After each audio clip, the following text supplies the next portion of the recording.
volvés a la diapositiva donde calculaste las 4.126 toneladas? Los cuadritos. Sí. Ahí. El total vendido anual, ¿cómo lo calculaste? Perdonen que si los demás entendieron, yo no entendí. Eso, con la encuesta continua de hogares, ¿no? Yo sé quiénes son los clasificadores.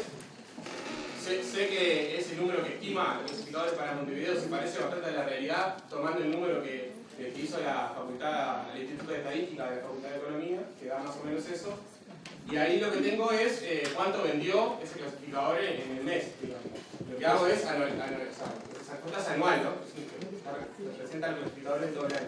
Y lo que hago es estimo, según el cálculo ese de cuánto le ingresó por ese trabajo anualmente, y eso es el dato para el 2014. Esa cifra para el 2014. Y a partir de ahí lo que hago es calcular el precio promedio ese. Y obtuve los volúmenes físicos, que son esos 4.000 toneladas mes. La cantidad de que gana. Voy a tener que meditar después. O sea, a partir del ingreso que aparece en la encuesta, se sale la tonelada. Por el trabajo de Por el trabajo que ustedes hicieron que un clasificado de la calle gana 4.100. No, es toneladas. Es toneladas, no es. Es tonelada. Sí. Es lo que yo no entendí eso. Esto es lo que gana el promedio Sí. en el año 2014, 5.729 pesos. 5.700. Eso es lo que yo más o menos calculaba. Y hay otras cosas que me gustaba, como clasificado viejo, ¿no? Que ya también estoy juntando en la calle, sigo juntando, tengo la chapa de la intendencia 4024. A mí lo que veo ahora, a pesar de las cosas de lo que había antes en mi época, que la generación de basura cambió. Hay una basura chatarra, como decimos los veteranos viejos. No es una basura que hoy vos podés hacer algo como la gente. Hay muchas familias que viven atrás de la basura en la calle. En la noche, ahora, cuando salís, hay gente en la calle que está viviendo de la basura, que le lleva de comer a sus hijos. Yo hoy estoy sentado acá, pero mañana yo tengo feria. Yo mañana tengo que salir a ganarme el pesito en la feria para vender algo en la feria de lo que yo requeché. Y atrás me espera una nieta para que yo le lleve la leche, porque no llevo al medio. A veces la economía de mi país es la que me está matando, que no me sube la jubilación o el sueldo, o me deja sin trabajo, o no tengo laburo. Entonces, ¿qué tengo que hacer? Hay dos maneras de decir, reciclar o salir con un revólver. Y a veces te mata la misma sociedad, te aprieta, porque hoy el comestible, el país es el más caro que tenemos, es este país. El comestible, la comida, vos vas a la basura, 400 pesos estás gastando, así al toque. Para comer, amén, yo para comer gasto eso.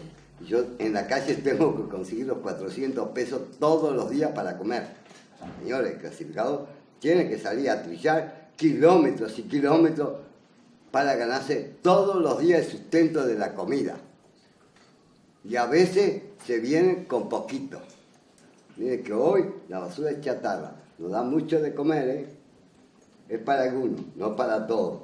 Y desgraciadamente tenemos temeriarios que la intendencia no terminó. Y las plantas, yo estuve en Casilla, las plantas en Casilla son una cuadra, 2 cuadras a la redonda. Y es chiquita las plantas acá, no da para 200 clasificados trabajando. Dan para algunos poquitos. En la ley de envase, en total, que usted me diga la ley, cuando estuvimos con Arana, haciendo la ley de envase con los clasificadores y los empresarios, dijimos bien clarito y lo dijimos bien claro. Si la ley la cambiaron, es otra cosa, porque acá se cambia la ley. Acá vienen y la pasan por arriba. Pero que sean para clasificadores, para gente que estaba clasificando. con el primer censo que se hizo hace muchos años atrás y con el censo que se hizo hace poco que se terminó. Y la ley bien lo aclara, que sea para las plantas, tiene que ser para hijos de clasificadores y clasificadores, nada más. Eso, y veo que no hay clasificadores en las plantas. Son algunos que se han colocado y no son clasificadores. ¿Qué más? ¿Puedo comentarlo? Sí, en una mirada, nosotros todos como ciudadanos tenemos la percepción de que la Intendencia es una especie de gigante todopoderoso. Cuando se dice que la Intendencia tiene un monopolio y establece las reglas, voy a dar dos ejemplos para mostrar que no. Primer ejemplo, hace 5 años trabajé durante un año para colocarle un impuesto, llámese, o una carga de 10 centésimos a cada envase de plástico que se produjera en Montevideo. Logré, después de varias peleas bastante duras a las que no concurrió nadie con la Cámara del Plástico, logré que la Junta Departamental aprobara y está en el digesto. Y no se puede cumplir, por una razón muy sencilla, y es que la Intendencia no tiene potestad para intervenir en el Congreso. Por lo tanto, echarle la culpa a la Intendencia de que no regula o no define la cadena intermediaria es una verdad a medias. Porque el comercio en Montevideo no lo regula la Intendencia, lo regula el Ministerio de Economía. Y los impuestos que deben pagar los que están en el medio de la cadena productiva, y sobre todo aquellos que están más al final, que están ya formales, los depósitos que conocemos con un cierto grado de formalidad, después de 2 años de trabajar con la DGI, personalmente logramos que la DGI duplicara el valor del ficto que tenían que pagar. De esa conversación con la DGI surge ese valor de la prensa de los 180 millones de dólares anuales. Valor que debe ser inferior al real, por una razón muy sencilla. Montevideo es un consumidor importante, digamos, probablemente el 60 o el 70% del plástico que importa el país. Si ustedes analizan los índices NADESA y NADISA, que son los índices de importación, van a ver que nuestro país importa mucho más dólares, o gasta mucho más dólares en importar plástico que en importar petróleo. O sea, todos los combustibles y toda la famosa independencia económica de la energética es menor en valor que la importación de plástico. Y un valor muy conservador sería que de ese plástico se estuviera recuperando el 15%. Eso sería un valor muy conservador. Ya con solo eso superamos la cifra que teníamos aquí. O sea que el valor probablemente sea más alto. Lo que sí quería señalar es que el éxito en el camino que tenemos que emprender no debe centrar solo el problema, aunque debe ser un participante activo, en la Intendencia de Montevideo. Porque nosotros llegamos a tener, y lo tiene el ciudadano de a pie, voy a mostrar otro tema para que tengamos idea de hasta dónde la Intendencia puede llegar. El ciudadano de pie, vamos a poner un ejemplo muy simple. La señora, el señor, el joven, va con su perro y el perro hace caca en el medio de la vereda delante de un inspector municipal. ¿Saben lo que puede hacer un inspector municipal? Absolutamente nada.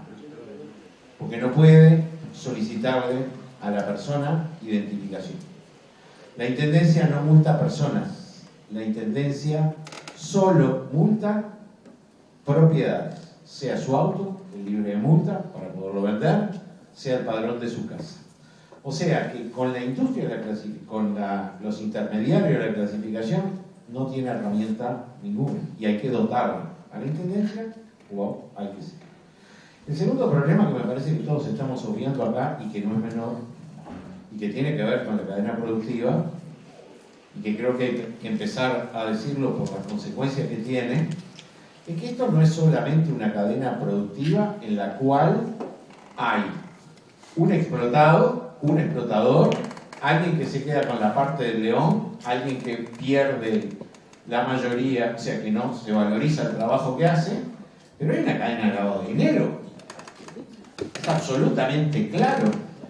Y parte del crecimiento de los precios y de los ingresos a los clasificadores es que cuando baja el número de clasificadores, la necesidad de adquirir materia prima para poder lavar dinero aumenta. Ajá, es verdad. Si ustedes ven el precio del plomo en cualquier tablero de la vuelta de Montevideo de los que compran metales, van a ver que el precio del plomo es superior al precio internacional del plomo. Y lo mismo para el cobre. ¿Cómo se hace en un país que no tiene industria que utilice el plomo? Porque ya prácticamente no hay industria que lo utilice, la plomería hoy no existe, se hace todo de plástico. ¿Cómo se hace para pagar el kilo de plomo a quien lo lleva el metalero más caro de lo que después lo exporta al Uruguay? ¿Cuál es el motivo? Regalar plata a alguien. Entonces, acá hay dos elementos. Uno tradicional, que viene desde el siglo pasado, que es la explotación directa por la diferencia de precio entre lo que yo adquiero y lo que yo vendo. Y una segunda, agregada, que probablemente en los últimos 10 años es creciente, que es que yo puedo comprar el clasificador sin boleta y vender luego a la industria y hacerme una boleta y hacer genuino el capital que tengo. Por lo tanto, aquí ese es uno de los elementos que tenemos que incluir y que tenemos que conocer para saber las fuerzas a las cuales nos estamos enfrentando para modificar las reglas. Muchas gracias, Néstor. Lo que suele aclarar el punto este del monopolio, capaz que se malentendió. O sea, esto es una cadena que arranca con la generación, ¿no? Nosotros identificamos luego la recolección. Lo que decimos ahí es que la intendencia en ese lugar es la recolección.